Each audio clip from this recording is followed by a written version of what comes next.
दोस्तों, मैं सविता कुमारी, आप सभी का मेरे YouTube चैनल एसकेसी वीडियो क्रिएटर में बहुत बहुत स्वागत है।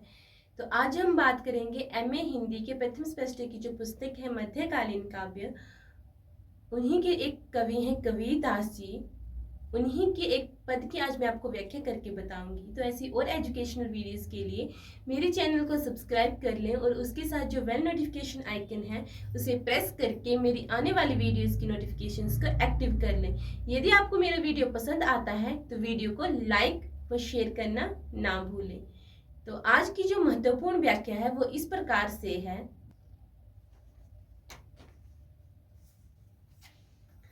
व्याख्या है, चली मैं खोज में पिए की, मिट्टी नहीं सोचिए जिए की, रहे नित पास ही मेरे, ना पाऊं यार को हेरे, विक्स चहूं और को धाऊं, तबहू नहीं कत को पाऊं, धरो के ही भांति सो धीरा, गयो गिर हाथ से हीरा, कटी जब नैन की छाई, लख्यो तब गगन में साई, कबीर शब्द के हिताशा, नैन में यार को बासा।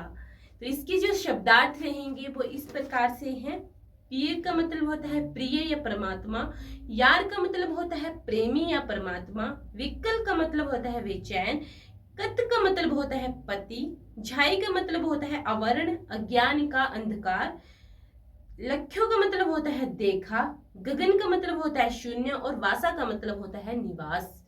तो इनका जो प्रसंग रहेगा वो इस प्रकार से रहेगा कि प्रस्तुत पद हजारी प्रसाद द्विवेदी द्वारा संपादित पुस्तक कबीर से अवतरित हैं। इसके रचयिता संत कबीर जी हैं, कबीरदास जी हैं। इनकी प्रत्येक काव्य पंक्ति दर्शन एवं चिंतन से भरपूर है। वे कोरे दार्शनिक नहीं हैं, वे भावुक भक्त कवि हैं। कबीर ने आत्मा और परमात्मा के प्रति प्रेम को अपनी रहस्यवादी कविता में व्यक्त किया है। उनके साधनात्मक रहस्यवाद के साथ साथ भावनात्मक रहस्यवाद भी मिलता है।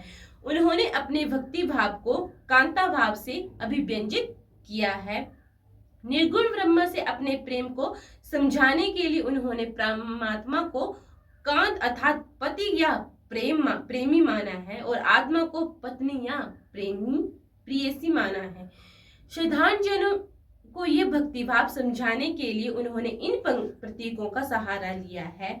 आत्मा द्वारा परमात्मा की खोज में उन्होंने प्रेयसी द्वारा प्रियतम की खोज में व्याकुलता और मिलन की अनंता भूमि को अभिव्यंजित किया है।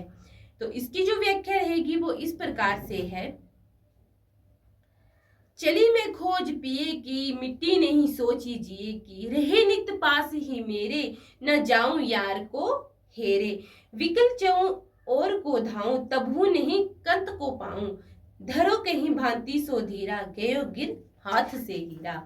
इन पंक्तियों में कबीरदास जी कहते हैं कि जिस प्रकार प्रेयसी प्रियतम की खोज में निकल पड़ती है और उसके मन में निरंतर अपने प्रियतम का ही चिंतन चलता रहता है, वैसे ही आत्मा परमात्मा की खोज में निकल पड़ी है और उसका चिंतन परमात्मा पर ही केंद्रित रहता है।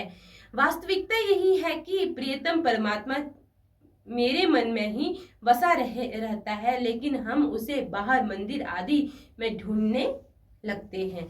कबीरदास जी के कहने का अर्थ यही है कि हम परमात्मा को मंदिरों में, मस्जिदों में, कहीं और ढूंढते रहते हैं, परंतु जो परमात्मा है वो हमारे मन में ही छिपा हुआ है, यानी कि हमारे मन में ही है। उसको पाने के लिए आत्मा व्याकुल होकर सर्वत्र भटकती रहती है कि जो हमारी आत्मा है परमात्मा को पाने के लिए इधर उधर भटकती रहती है, परंतु उसे नहीं ढूंढ पाती। तो कबीरदास जी ने बहुत ही अच्छी लाइन कही है कि हम उसे परमात्मा को इधर उधर ढूंढते रहते हैं। हमारी आत्मा जो है अपने परमात्मा को ढूंढने के लिए पता नहीं क्या क्या यत्न और प्रयत्न करती है, परंतु हम फिर भी उसे नहीं ढूंढ पाते, क्योंकि मनुष्य को पता ही नहीं है कि जो हमारी परमात्मा है वो हमारे हृदय में ही है।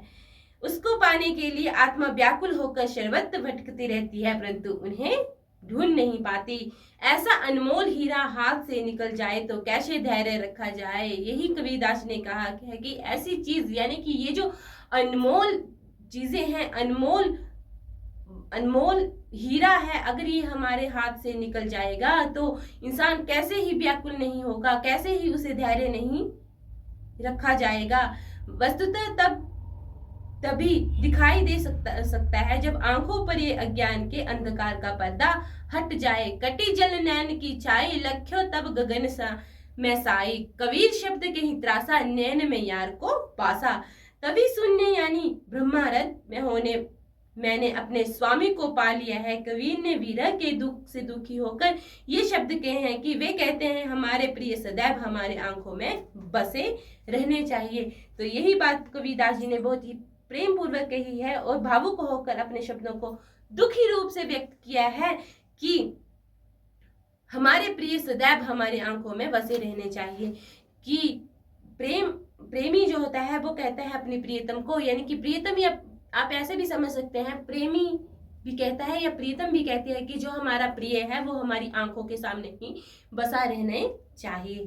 तो इसका जो विशेष रहेगा वो रहेगा, कवि ने इस पद में भावनात्मक रहस्यवाद को अभिव्यक्त किया है। आत्मा और परमात्मा के प्रेम और विरह को प्रेमी और प्रेमिका के प्रतीकों के माध्यम से स्पष्ट किया है। उर्दू मिश्रित बोलचाल की भाषा का प्रयोग किया गया है। अनुप्रास अलंकार का प्रयोग हुआ है। प्रसाद गुण सर्वत्र व्याप्त है और पद छंद का भी प्रयोग किया गया है। आपको मेरा वीडियो कैसा लगा कमेंट बॉक्स में ज़रूर लिखें। यदि आपको मेरा वीडियो पसंद आया है तो इसको लाइक व शेयर करना ना भूलें। Thanks for watching.